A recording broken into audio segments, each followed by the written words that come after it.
June 23rd, 2026. Today officially marks exactly 35 years since the release of the original Sonic the Hedgehog on Mega Drive. And to commemorate the occasion, I wanted to go through my personal history of Sonic, to reminisce and to get all nostalgic. Now, this video was very much inspired by Kobarafani456's video back in 2016, where he did this exact same thing almost 10 years ago exactly, and I just wanted to share my own experiences with Sonic, how much it means to me, and why it's such a big part of my personality. Now, I don't actually remember the very first Sonic game I ever played, but I do know of a few contenders. As a kid, I had Sonic Unleashed for the Wii, Sonic and the Secret Rings, Sonic 1, Sonic 2, Sonic 3 alone, not Sonic 3 and Knuckles, on Wii via the Virtual Console service, and a little later on I got Sonic Colors on Wii, and I got Sonic 06 on PS3. Those are all the games I vividly remember having as a young kid/toddler. This had to have been around 2008 to 2010. I have many vivid memories as a young child playing most of the Wii games on an old Sanyo CRT we used to have. As for the games themselves, I never got too far on Sonic 2 on the Wii, but the furthest I remember getting to was Oil Ocean Zone. And even then, that was a few years later, around 2014 or 2015 when I was 8 or 9. On Sonic 3, however, I got a bit further than that, but then got stuck in Carnival Night Zone at the infamous Barrel of Doom. Sonic and the Secret Rings, I didn't get far in either in the main story. I got to the Evil Foundry section before basically never touching the main story again. I actually spent most of my time with that game playing the party mode by myself, since I didn't have friends that came over, and I didn't really like playing with my little sister at the time. I bet she was a bit too young for that anyway. Later on, I then got two of the Mario and Sonic Olympic series games. I had the original 2008 game and London 2012. I played London 2012 the most, and since I liked it more. It was one of my favorite Wii games. I spent so many hours on that game. Like, really. I played the London Party mode of that game over 120 times. I even played multiplayer with my parents a few times. I only remember playing the original 2008 game like a few times when I was younger. I didn't really get far into that game, and the disc eventually stopped working, so I haven't really played it in well over a decade. Now, moving over to Sonic Unleashed on the Wii. No, I am not calling it Sonic Unleashed. That name is absolutely stupid. And I played that game a lot too. Although, as a young kid, I pretty much only remember playing the gate stages almost exclusively. Not only because I just liked those stages more, which is a very common opinion among both versions of the game, but mainly because I was actually kind of scared of the Werehog as a kid. I don't know, I was a child, and the Werehog's just general more aggressive nature compared to Sonic just kind of got to me. I did, however, get over it though, and did play through the night stages, and I honestly like those versions of the stages more than the HD version. I just like the shorter and split versions of the level that allow you to take breaks in between, rather than 20-minute plus long gauntlets from the HD version. Speaking of which, I didn't find out about the HD version's existence and its differences until around 2012 or 2013, when I downloaded the demo for that version on the Xbox 360, and was just kind of blown away by the sheer differences of that game. The demo only contained Windmill IO Act 2 Day, but that was enough to show me just how different that version of the game was. I wouldn't find out more about that version until I started watching YouTube around 2014 and 2015, and I wouldn't actually get to play it for myself until I got the PS3 version in 2017, but that's for a later section. But I also never beat the Wii version of this game, mainly due to me getting stuck on the Eggman Land Day time trial mission, which is the only story-based time trial mission in the game that requires you to go through the entire stage. No other required time trial mission required you to do that. Now moving on to Sonic Colors on the Wii, and I would probably have to say that this is probably my favorite Wii Sonic game. I definitely had the most fun with this one compared to all the other main Sonic games I had on Wii. I know this is a game that nowadays people don't really like due to its impact on the series and how it would change the tone and how they told stories. Pretty much all the way up until Sonic Frontiers, but I still like this game. I had plenty of good memories with it as a kid, and I still have good times with it now. I even like the Colors Ultimate version despite all the issues and glitches it brought. People also tend to complain about the game having too much 2D gameplay, but I really don't see the issue there. Like, I don't really see why some people in the fandom have it in their head that having 2D segments in a 3D game automatically makes the game worse. I've seen this critique get thrown at all of the Boost games, minus the handheld ones, but Colors is the most egregious one in this case. But even then, I don't see much of a problem with it. I have fun with the 2D sections as well as the 3D ones. As for the story, I like it. I liked it as a kid, I still like it now. Sure, it is a bit cringy here and there, even I can admit that, but I still laugh at some of them a lot of the time. And I don't really agree that the humor is all that dated, per se. Like, I don't really understand the problem people have with Sonic using the words like epic. Like, epic is just a normal word people would describe something like that's like huge with, or like very impressive. I don't really get what's wrong with that word specifically. I guess maybe it was how it was used in the early 2010s, but like, I don't see it, man. Like, I think that's just a non-issue. But I also like the ideas of the Wisps and their ideas of power-ups in the Sonic series. And I like how they became mainstays in the series ever since. Despite people saying they were being a bit overused around 2017 to 2020, but I digress.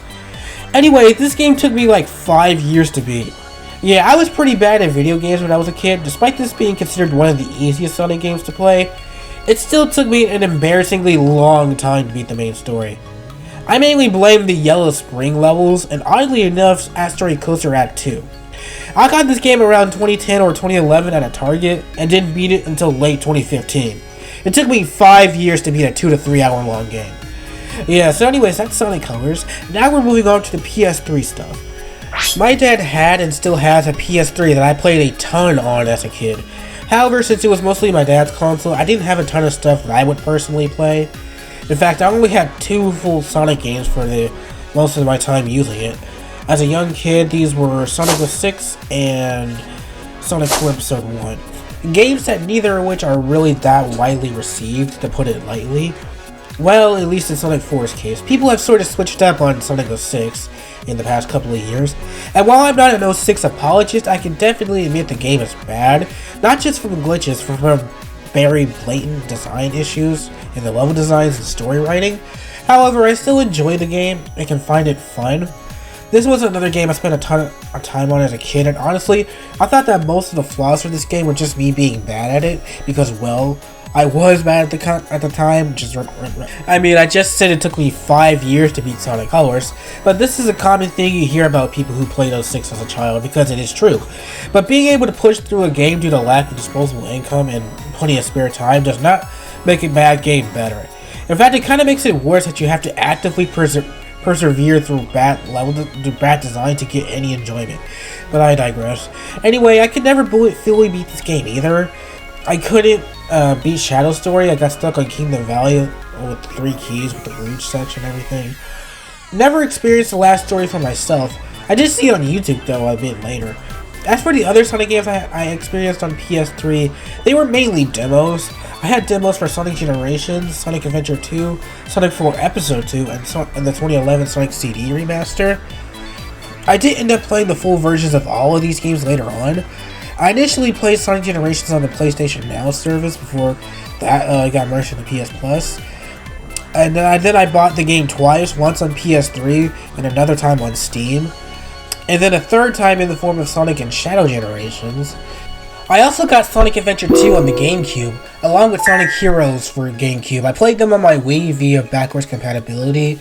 I did end up losing both of them though, so I don't have them anymore, but I did have a lot of fun with both of those games, although I think I may have played Sonic Heroes just a bit more. Like, I think I like Sonic Heroes more than I do Adventure 2. But yeah, I also had those 2 games for Wii. I ended up playing Sonic 4 Episode 2 and Sonic CD via their mobile ports when they went free, via the Sega Forever program back in 2017. They're not running that program anymore, which is why both of those games have been delisted. But yeah, I ended up playing the full versions of all the games I listed, and yeah. I think that's the end of the PS3 section, so let's move over to the TV shows. Now, back in the day, my parents were sort of the early adopters of Netflix.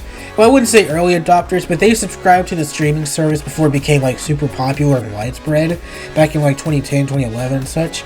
And back then, they used to have all 3 of the Sonic Deke cartoons. Nowadays, they only have Adventures of Sonic the Hedgehog, and only like 10 episodes of it at that. But they used to have all 3 shows. But even back then, I only got into Adventures of Sonic. I never got into Sonic Side AM. It just didn't really appeal to me outside of the intro. I know a ton of people like that show, and it's had a huge impact on the Sonic Archie comics, which I know there's a ton of people who are a fan of that. But I just never liked it that much. Sonic Underground is a show that no one really likes, so I'm not alone in that regard. But I know a ton of people got into Sonic Side AM. I just couldn't get into it. I just like Adventures of Sonic more, even if people really only know that show from its impact on like meme culture and its involvement in YTPs. But with that said, let's move over to Sonic X. I actually saw Sonic X on TV a few times. I was around when the CW4 Kids block was still airing, like at the very end of that whole thing's lifespan. It was first the WB and everything. At the point is, I was at the very end of that block, and I actually saw Sonic X on TV a few times when it was still airing, around 2010 to 2013. When it stopped airing on TV, my parents didn't subscribe to Hulu, and what's special about Hulu is that it had has both versions of the show. It has both the English and the Japanese version. And so for a while, I started watching the Japanese version. And I genuinely think that watching that version of the show helped me read better as a kid. Because I started watching this when I was around 6 years old in mid-2013. And at the time, I was still learning how to read because I was in first grade at the time. So watching this show definitely helped me learn how to read a little bit better. To some extent. I wouldn't say it like taught me to read, but yeah, it helped me read a little bit better. Also, I think that Hulu is the only place you can watch the Japanese version of Sonic X for officially. It's nowhere else that I know of. I mean, there are a few episodes on YouTube, but like there's not the whole show. The only other place you can get the full Japanese version is on that Blu-ray release from 2020. So yeah, I've experienced both versions of that show. I think that's cool. Moving over to the Sonic Boom TV show, it's alright. It's funny. There just isn't a lot to say about the Sonic Boom TV show. Like, it's not super deep. It's just there to make you laugh. That's all it's there for. And I don't have much to say about it since I didn't really watch it when it was live because Cartoon Network screwed over the show by airing it super early in the morning. So I didn't really get to catch it when it was live. Except one episode, the first episode of season 2, I believe. But other than that, yeah. I didn't really get to catch Sonic Boom when it was live, so, and there's also Sonic Prime. I watched Sonic Prime. I liked it. A lot of people say the show sucks, which I don't believe. It's a fine show. It may have had, like, maybe you should have with that show is that Sonic acts like just a complete idiot in that show. Like, he seems, like, much stupider than he does in other pieces of media, but that's really the only flaw I have with Sonic Prime. But it's also the fact that I never actually watched the ending. Like, I got, like, I watched the first part of, like, the last batch of episodes they released, and, yeah, I didn't finish it. Everyone said the show was bad, and everyone said the ending was bad, so I never finished Sonic Prime, but from what I've seen of it, I thought it was pretty okay.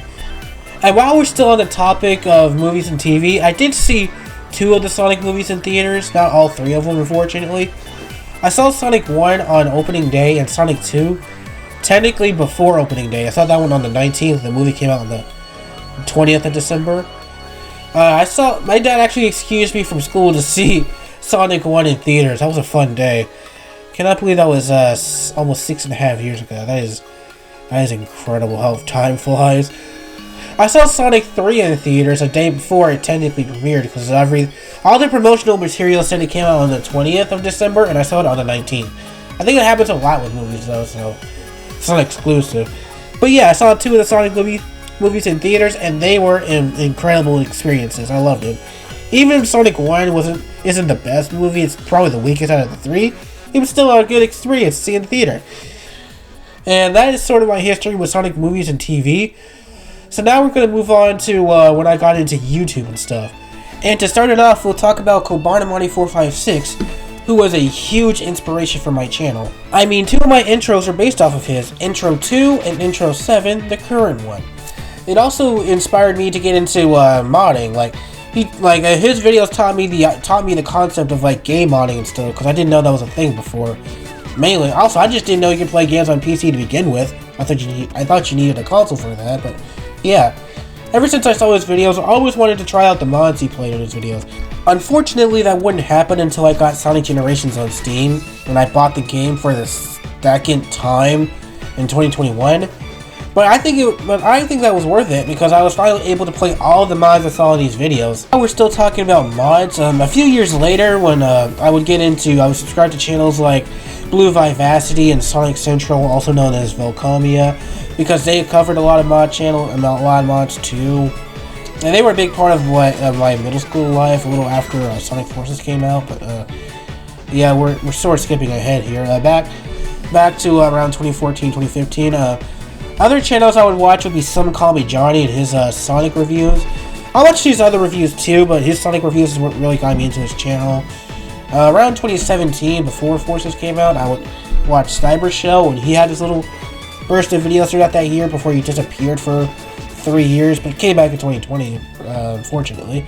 But yeah, he taught me a lot more about the obscure stuff, like the old Sega Sonic stuff, things like Sonic the Screensaver, and like the older arcade stuff, like Waku Waku Sonic Patrol Car. That was funny. He also did that big video about Archie when they were discontinued. And going on the animation side of things, I obviously found people like Sonic Paradox and that group watched all the Sonic shorts and stuff. I also found out I also liked their other things like the Knuckles briefs and stuff like that. And I also like the Sonic Heroes musicals, as I like to call them, like Seaside Deny, Metropolis Mayhem. And finally they released Casino Calamity 12 years later after Metropolis Mayhem. Like, I don't know why that project took so long to release, but yeah, that was finally cool to see after so long. Yeah.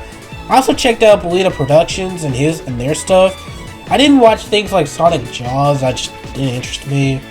I did watch their Sonic Scared Straight thing, or Scared Silly, I forgot which one it's called. I watched those specials. I'm still waiting for the latest one to release whenever it does. I also watched Sasso Studios. They're pretty cool. I haven't really watched most of their recent content though, so yeah, I'll have to come back to them pretty soon. But yeah, that's a lot of the stuff I was watching around 2014 to 2016. Going back to game for a little bit, in 2015 I got my 3DS.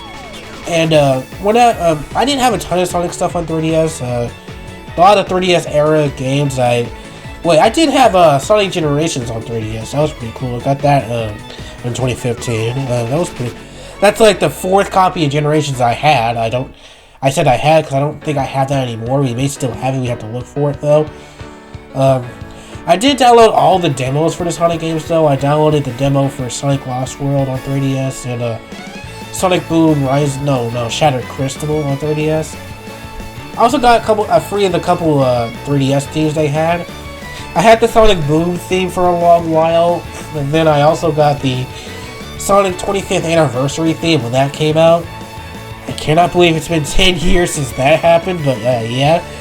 Also in 2016, that's when Sonic Mania and Forces were revealed, and that was pretty cool. I was always more hyped for Forces than I was Mania, I'm gonna be honest, and when Forces finally came out in 2017, I remember I watched an entire playthrough of it in one night. That's just goes to show how short that game is, but like, I liked Forces, and when I got my Nintendo Switch in December as a Christmas gift, my mom got me Sonic Forces alongside with it, and I liked the game. Like, I don't hate Sonic Forces. I know that's like, Sonic Forces is like the biggest punching bag next to 06 in this series, but like, I like Sonic Forces. I can never hate it. I guess I'm sort of nostalgia blinded by the hype I had back in the day, and the fact that I just wasn't really disappointed with the game. I didn't really have many expectations for it.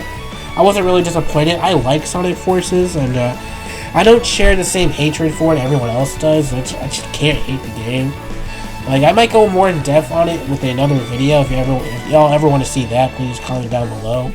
But yeah. After that, there really wasn't a ton of stuff that happened from 2017 up until Frontiers' release. I never played Team Sonic Racing. I did play Sonic Colors Ultimate. I do have the Switch version of that, and the PS4 version. I got that free for PS Plus one day.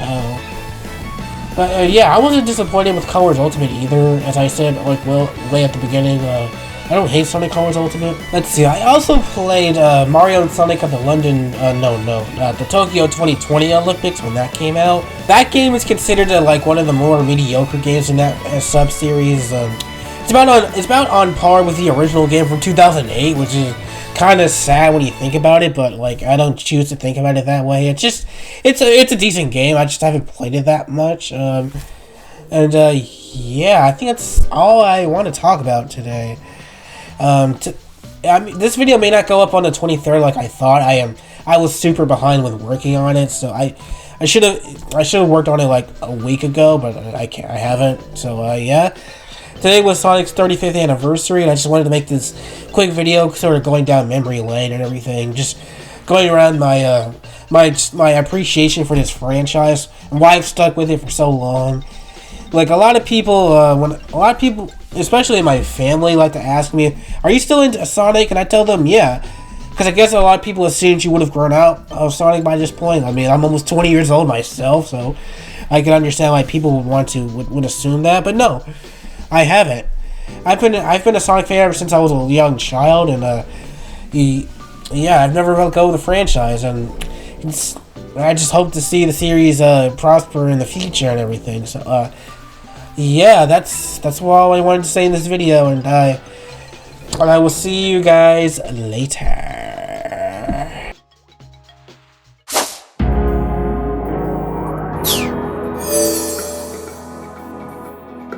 You